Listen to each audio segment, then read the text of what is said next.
So we were watching this video by Sven Carlin, and it was sort of like this black swan event. And in this, he was kind of bringing up all of these different things that were kind of going to take place: pension funds, wages stagnating, loss of purchasing power, all of this other kind of stuff. I don't know about you guys, audience. Economics is not really my strong suit. And so today I'm going to be actually asking raw questions that I actually have regarding this kind of stuff. And hopefully Fabio has the answers to these.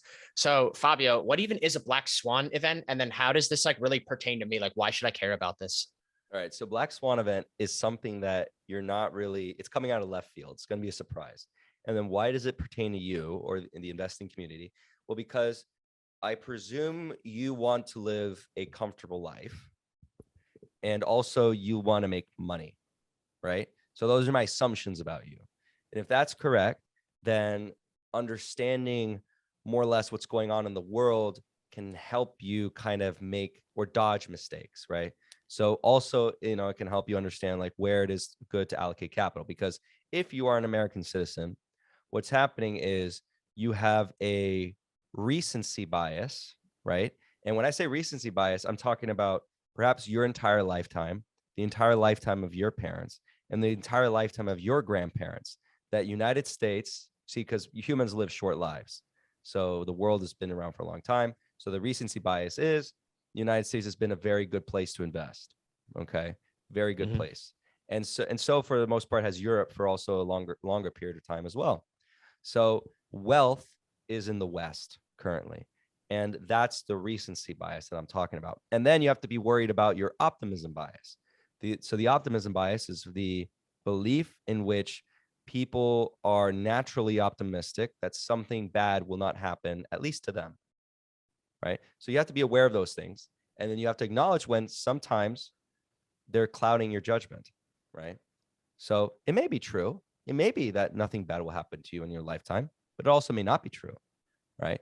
So everything is nuanced. We preach that in every video. Nuance, Okay, so nuance, then nuance. if it's not true, the extent to my knowledge regarding this is since 1971, when we got taken off the gold standard, we've seen wage stagnation.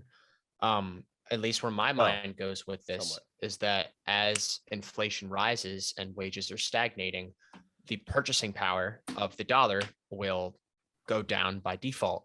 Is that a correct assumption to make? Is that even what Sven Carlin's saying to an economics newbie like myself? Well, what you said is interesting. Some things were because there's a huge debate in the community about this, and rightfully so, because these topics are quite complicated.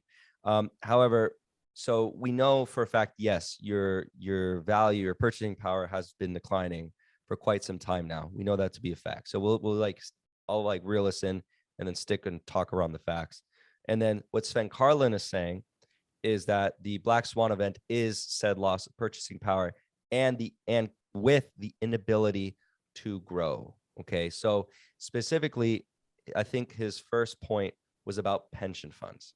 And with pension funds, he had a problem, or he was showing the problem that if they do not meet the required rates of return, they would not be able to allow or afford their clients' lifestyles. And this is a problem, especially in Europe, because Europe is highly dependent on those who are reliant on pension funds. So that going forward is what we would call a decrease or degradation of wealth. Okay, so then wealth, if I'm understanding it correctly, is just the ability to demand and acquire resources in this instance. Yes, Okay. because and that's a definition not many people really understand, because they think wealth is the amount of money in their bank account. But that's okay. So really, then what is money in this instance other than exactly that? How did like currency exchange, like how are different currencies valued relative to others? If does that make sense what I'm trying to ask here? I'm trying to make sense of what all this is. And the question you're asking is actually the one that a lot of people fail to ask, and perhaps the experts fail to ask themselves and go back to the basics. What is money? It's a question that if you out there can answer, go ahead and give your opinion down below. What is money? And we'll start to see, if people comment truthfully, is a lot of people have different viewpoints or definitions of what is money. And some people, if you keep going through for example, the Socratic method, and you keep asking, if I drill you down right here and I keep breaking down what it is, we'll always come back to that question. Fundamentally, what is money? What is the deriving value of money? And At least is my money understanding valuable in of the what, first place? but my understanding of what money was in the first place was all money was just what two people agreed that it was. But now, if I'm understanding what you're saying, is there's a lot more nuance to that. There is. Whereas the entire question of what is money, you almost can't even answer it. So Yeah. then, Fabio, what is money? You know? Well, money I'd say was a necessary tool that humans derived to, and across multiple cultures, to derive a conclusion of what something could be exchanged for. It is a tool because it makes our lives easier. It is easier than simply exchanging resources. We can represent the value of that resource among a commonality. So it's like in mathematics, where you have the common factor that we can come to. We can come to an understanding. So when you're solving a linear equation, you want to eliminate the other variables because it allows you to actually solve for the equation and solve for each variable. Not simply solving each variable simultaneously. So, right, it simplifies the equation a little bit, and you learn this in maybe your high school. So, and money is simply like that. It simplifies things. It's a tool. It improves civilization, improves our lives. It's a lot easier to then represent the value of, like, let's say you had three people, right? If we do an example, you had you, me, and Jacob. Okay, Mm-hmm. so you have apples, I have bananas, and Jacob has pears. All right. All right. You have apples, I have bananas, Jacob has pears. So I want the pears. You want the bananas, right? Jacob wants the apples. So you have leverage because people want what you have. Okay, So please, think please continue. about the Yeah, no, this is the mind fuckery right here. Think yeah, about the I love if it. we're trading these resources, if you want what I have, I want what Jacob has, and Jacob wants what you have, we don't have a connection necessarily. And this is very simple. This is just a triangle. Take society and multiply this by a lot more people, right? But we're having a simple triangle here where I want what Jacob has, Jacob wants what you have, and you want what I have. Do you see that? Since you want what I have, I'm not going to give it to you because I don't want what you have. I want what Jacob has. And then Jacob wants what you have, but you don't want what he has. You see how it's getting confusing? Well, I mean, like, yeah, it's We could, just becoming like in like a circle. yes, It's a we could solve this by like saying like we could do an intermediary trade between each other, but you see how it's complicated. So money was a yeah. simplification of this process where we all agreed upon a source of value, right? And gold won out for a while, but gold fit certain properties that made it a good tool in this sense. But we ended up choosing gold, right? Before we knew its other properties for technology and extra, et cetera. We knew that it had certain use cases, and then we used it. It was good for what it was. And it allowed us, for example, we all, say, let's say we agreed upon gold being the money, or yeah, let's say gold for now. And then that way, Jacob could buy your apples, right? And you would give him the apples. He would give you the gold. You could take this gold and you could buy my bananas. And then I could take the gold and I could buy his pear. Now we're all happy because we all have the resources that we wanted, Mm-hmm. right? And so going back to that question of wealth, well, we seem to be wealthy in this micro economy because we had the demand, right? The assumption of demand and the ability to acquire the resource, right? Because each of us, right, we all agreed that the value of this currency was what it was, right? So in a macro sense, you have these complications, right? But then take it on an international stage, and then the complexities expand exponentially, right? So now you have the questions of where resources are derived. I heard this joke once that I think is quite accurate in somewhat describing what I'm trying to describe here. The story of the island, right? So United States is a man on an island, and then the rest of the world is kind of representing other survivors on this island. So the United States is the guy in some ways sitting back and then demanding certain things from the other islanders. Eventually, and the story goes, I'm kind of rushing through the story. Eventually, the islanders figure out that the American's not doing anything, and then they stop giving their resources to the American, who's just demand. The American's just fulfilling demand, basically. And then eventually the American gets nothing, and then the rest of the islanders still exchange among themselves. That is kind of just a basic criticism of the trade deficit, if we're being fair, right? But that's a simplistic way I can describe how the world kind of is, right? It's not saying the United States literally does not produce nothing. That's not true. They produce a lot of things. It's a very productive country in a lot of ways. And it does provide other things like a service economy versus production economy, stuff like that. And then, however, what we're trying to stick to is the concept of what wealth is, right? Yeah. Wealth, and then also how this relates to the Black Swan event. Exactly. So Yeah. we're not delving into these topics. If you think we're not delving deep enough and you want to add your thoughts on it, and I'm not even adding my thoughts to it, I'm just like trying to describe the complexity of the world. And that story is not indicative of how I feel about the world. It's just an example of how someone can really simplify it and think about it. But if you want to share your opinions down below, go ahead and feel free to do so. And then as we go forward, let's bring it back to what wealth is. So what Sven Carlin, the Black Swan event, is describing in simplistic terms is a decline in wealth. And if that's what you can take away from the video, good. That's what I'm trying to say. His video is describing his belief that the Black Swan event will be a decline in wealth. I will define that again as the decline in wealth would be the demand is still there, but you have the inability to acquire the resources that you demand, right? And then you can do an exercise that kind of like a smell test. Every country is going to be different. Look around your country. Has there been in the most recent years or in the past decade, in the past several decades, a sentiment that everyone around you has become less and less wealthy? Think about the definition we're defining here, the demand of resources, yet the inability to acquire said resources. Has there been a growing sentiment, right?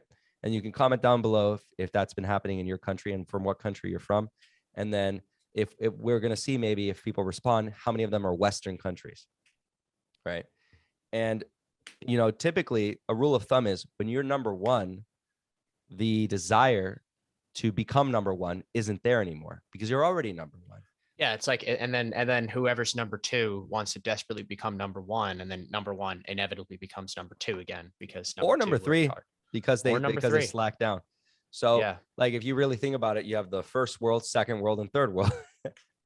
Now, I'm not saying in absolute terms because we want to separate absolute and relative. So absolute is defined by the word absolute, and then relative is by comparison. So the East really wants to become wealthy, wants to become number one. The East might get there. Right now, the West is number one, and the West has been there for a long time. However, like I was saying before, that is based off of a recency bias, right? So a recency bias answer would say there's no way we're number one right now, and for the foreseeable future, we're number one. Well, then we will always be number one. Recency bias. And people who tell you that wages are going down, wages are stagnating, the debt is causing diminishing returns. All those people are just conspiracy theorists. We'll always be number one. Yeah, but I wouldn't go. Yeah. Yeah. Well, no. I mean, like, I don't mean that in like a derogatory way. I've just heard that a lot. I've heard people say that a lot. Yeah. So a lot of what Austin was saying that's actually echoing a lot of the sentiment, right? That some people will believe that, but the highlight of what we're trying to say is the problem with wealth, and then pensions kind of play into this because if the growth rates are just not there, then the ability for people to afford their same lifestyles going forward into the future will be greatly diminished, and that could cause civil unrest. So what is that to do with us as investors? Well, if you can identify, and I say this, for example, in the oil video, right? I did a video about oil where I stated the fact that if you want to make money, you must leave your opinions at the door and try to understand where it is that policymakers are making faults. And then don't just criticize them. Find a way to profit from it. Okay. Find a way to protect your wealth. And it's like how, I remember Anthony Dean, the guy I introduced you to, right? So basically it's way easier to make money than it is to keep it. Yeah. There you go. It's way easier to make money than it is to keep it. So and replace money with wealth. It is way easier to make wealth than to keep it. And most people cannot properly define wealth. A lot of people in this world believe that wealth is simply money in the bank, right? And then that will be fine until the theory goes where your fixed income of $10,000 a month isn't getting you anything, right? So there goes that theory. And then a lot of economic theories fail to properly define these terms. And that's what makes it problematic. What makes them problematic is the assumptions that status quo will remain. And then we get into a chicken or the egg argument. We can get into chicken or the egg arguments with any of these economic theories, right? And we just use the Socratic method to simply just ask questions, and then we'll break it down to the point where they don't have the answer to it. And I think it deserves its own video. But for example, modern monetary theory, when you break it down, and the thing is, the assumption that it is the final answer is rather arrogant, right? So that's kind of like a saying, like, you are the final prophet, right? So who says that that's true? They obviously say that that's true, but is that true? How do we know that's true? What are you trying to say by saying that you're the one who got it right? You're the one who understands it. You're the one who defines it correctly, and all those who came before you didn't define it correctly whatsoever. What probably is more realistic is there is wisdom in all of the ideas, but none of them are exactly correct, right? And it isn't that understanding that, for example, I, for one, will say right here before everyone that I do not understand every aspect of the economy. Therefore, I would say I don't want to be anywhere near the power to change things in the economy. And the assumption that a centralized group can therefore understand and fully understand the economy and allocate resources efficiently is actually quite dangerous, right? And in practice, we can attribute this to declines in wealth, declines in the demand for resource. So let me see if I'm understanding what you're saying. So a centralized authority that might plan the economy contributes to declines in wealth. Is that what you're saying? I don't want to put words in your mouth. I'm just trying to keep up. Yeah, no, I didn't do a good job of explaining every detail because I'm trying to not, but I will in this case because I want to be explain everything basically. All right, so if you look at, for example, the incentive structures, right? So the incentive structures can tell you a lot. And if the incentives of capital allocation, efficient capital allocation, are simply not there, then we have a problem, because the problem really lies or grows when you have inefficient capital allocation. Inefficient capital allocation causes bubbles, causes greater inefficiencies that just pile on. And governments or centralized authorities who, for example, maybe are populated by individuals who have claims to understand large systems, will inevitably by the law of nature make mistakes, right? Unless you believe some humans are incapable of making mistakes. If you believe that, then you can counter my point and say, well, this person is incapable of making mistakes. Well, here's the thing. If you deviate power to the central authority to make decisions on behalf of yourself or behalf of everyone, then you better hope that they are all-knowing, right? And if they are all-knowing, then perhaps you can, and you want to make that argument, then you're being logically consistent.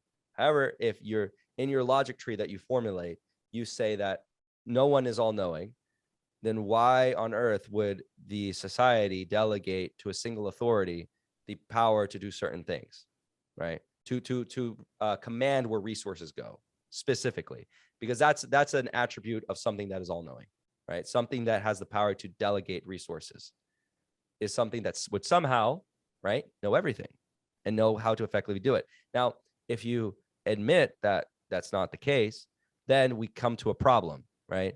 If resources are being allocated over time inefficiently, right? Well, that's a big problem, because that's going to cause greater and greater it's going to cause a larger and larger problem each time it does it. And if it's going to cause more and more little tiny mistakes, and then eventually it's going to become one massive mistake. Is that basically what I'm hearing? Yes. Yes. All right, cool. I'm just like, I'm like trying to just summarize. No, and always, yeah, pause if or stop me from speaking if you want me to clarify something. Mhm. But yeah, that's pretty much it. And like, so going back to the problem with the creation of these theories and statement of them as being true is in and of itself, these statements are widely arrogant. So even in like the video where I introduced kind of like three camps, I clearly stated in that video that I do not for or against any of the camps, because I take the position that in each of them we can find wisdom. And as an investor, I'm not going to die on the hill of any of them, right? I will change my mind if the facts change, I change my mind, and I will not put myself beholden to any one of those theories. And I really oversimplified it because I put everyone into three camps: the inflationists, the deflationists, and the MMT theorists. Mhm. And really, there is some overlap with all of them. And if you break each group down, there's many groups that populate them. And so the claim that one theory is correct over another simply in absolute terms is widely, for my perception, arrogant, because it Yeah. goes back to that I am the last prophet, right? Yeah. Okay. That's not a religious statement, by the way, before anyone takes it that way. Yeah. That's like a Yeah. saying. That's like a Yeah. Yeah. saying. Yeah. Okay. So um and then my basic criticism is a lot of the statements within it make a ton of assumptions. And each assumption you make, just like in investing, right? When you put your money down to it, what are you really doing? Are you really going to go by so many assumptions? Not really. You're really going to be much more careful. But it's cool when people are You want armchair to, economists. That's what we yeah. call them, by the way. They're armchair economists. People on the internet who like type and like talk about economics all the time. Those are armchair economists. That's what we call them. And the prevalency of their existence is quite drastic. There's nothing wrong with being an armchair economist. It shows you have a love for it, right? I'm not trying to actually offend you. If you or yourself are an armchair economist listening, but the application of theory versus real life can vary, and depending on whether or not your wallet is actually attached to your claims, can actually change the way you act and behave. So in investing, we want to be careful with what it is we claim to be true, because if it's not true, we will get punished. So if you actually want to know if my personal opinion, because I haven't really kind of revealed it yet, even though I played devil's advocate in some comments in that video, my opinion, my opinion on this channel, I'll just state it right now, is none of them are objectively true. There's little nuances. You see, like it coincides with how I think about everything, but there's little nuances or nuggets of truth in each of them. Some maybe have more truths than others, but they're not complete. They're the complete picture. And I come to the acceptance that I may live my entire life not fully knowing the full truth in each of the theories. You've right? just So surrendered yourself to the unknown in this instance. Then. I've surrendered myself to the unknown, and it's going to be a constant journey of learning. And then if you ever see someone who claims to ever have fully come to that understanding, they perhaps are not the wisest man in all of Greece. I love that. if you know the reference I'm making, it's pretty true, right? They're not the wisest man in Greece. The wisest man in Greece is always going to be the one who accepts and understands that there are things that they don't know, and they will not. And especially like the larger the structure you're trying to define, the less likely an individual is going to be able to properly define. Otherwise, for sure, go ahead, control the entire economy. Go for it. Right? It'll totally work out. All right. I think that's pretty much it. But yeah, the Black Swan event, Sven Carlin, decrease in wealth. Will that happen? We don't know. What do you do about it? He says, create your own pension fund, invest in yourself, grow your own wealth. That's the answer. That'll always be the answer. All right. Well, with that being said, we are your hosts, Austin and Fabio. If you've liked what you've seen here today, please be sure to share the video. Helps out the channel. And also, please be sure to comment any opinions you guys might have. And then be sure to like and subscribe to the channel and visit our website at capitalmindset.org. And take care, guys.